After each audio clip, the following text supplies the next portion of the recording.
என்னமோ நான் தான் அவரை போய் தூண்டி விட்டு அடிக்க சொன்ன மாதிரி பேசிட்டு இருக்கீங்க. இதுல என்ன சந்தேகம்? ஸ்ருதி இந்த வீட்டுக்கு வந்ததுல இருந்தே உனக்கு பிடிக்கல.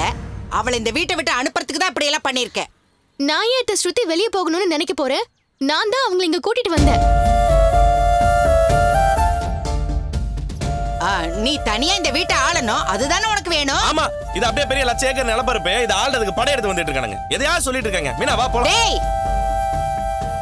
உள்ள போகாதேன்னு சொல்லிட்டு இருக்கேன்ல நானு. விஜயா, எதுக்கு அவங்களை இங்க நிக்க வச்சு பேசிட்டு இருக்கிறப்போ? இவங்க பண்ண வேலைக்கு ஆர்த்தி எடுக்கதான். இவனை ஒரு வார்த்தை கேட்டீங்களா நீங்க? அதான் மண்டபத்திலே அவனை திட்டியாச்சல்ல. திட்டின உடனே எல்லாம் முடிஞ்சிருச்சா? இந்த வீட்டு சம்மந்திய வயசு வித்தியாசம் பார்க்காம கை நீட்டி அடிச்சிருக்கான். ஸ்ருதி கூட ரோஹிணிக்கு சடங்கு பண்ணணும்னு சொன்னப்போ கொஞ்சம் கூட தடை சொல்லாம சரின்னு சொன்னாங்க. அப்படி சொல்றதுக்கு அவங்களுக்கு எவ்வளவு பெரிய மனசு வேணும்? என்ன ஒரு நேரு ஸ்டேடியம் அளவுக்கு பெருசா இருக்குமா? ஏய், வாய மூடுறா. ஒரு பெரிய மனுஷனை கை நீட்டி அடிக்கிறதுக்கு உனக்கு கொஞ்சமாவது வெக்கமா இல்ல? ஒரு சின்ன பையன் அடிக்கிற அளவுக்கு நடந்திருக்கானே, அந்த அளவுக்கு வெக்க இருக்கான்னு போய் கேளுங்க. வயசுக்கு தகுந்த மாதிரி இருந்தாலும் நடந்துக்கிட்டாரு. முத்து, அவர் ஒன்னும் வேணும்னு அப்படி சொல்லலையே.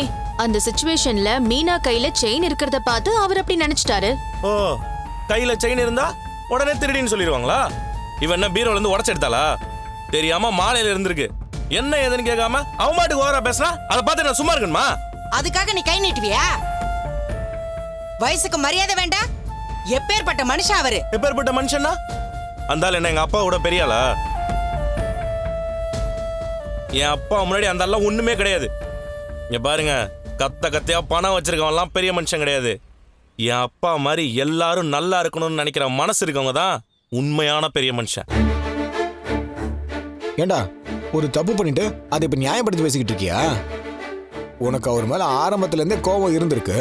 சான்ஸ் கிடைச்சவன அடிச்சிட்ட. டேய், படிச்ச கிரிமினலு, உன்ன மாதிரிலாம் எனக்கு யோசிக்க தெரியாதுடா. மனசுக்குள்ள வச்சுட்டு யாரையும் பழி வாங்கவும் தெரியாது. டேய், ரெண்டு பேரும் இப்படி வாங்க. வாங்க.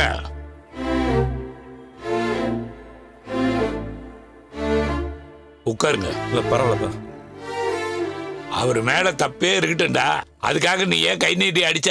பா, என்னால எதுவும் பிரச்சனை வந்துடக்கூடாதுன்னு நான் போனதுல இருந்து சைலண்டா தான்ப்பா இருந்தேன். வேணும்னா மீனாவே கேளுங்கப்பா. ஆமா மாமா, அவர் அவ்வளவா பேச கூட இல்ல, அமைதியா தான் இருந்தாரு. போதுமாப்பா? எங்கேயும் ஒரு வார்த்தை கூட நான் பேசலப்பா. ஆனா அந்த ரொம்ப ஓவரா பேசிட்டான்ப்பா. நானும் பொறுத்து பார்த்து மீனாவை பார்த்து திருட வந்தியான்னு என்னெல்லாமோ பேசிட்டு இருக்கிறான். கண்டவெல்லாம் என் பொண்டாட்டியை பத்தி பேசினா நான் பார்த்துட்டு சும்மா இருக்கணுமாப்பா?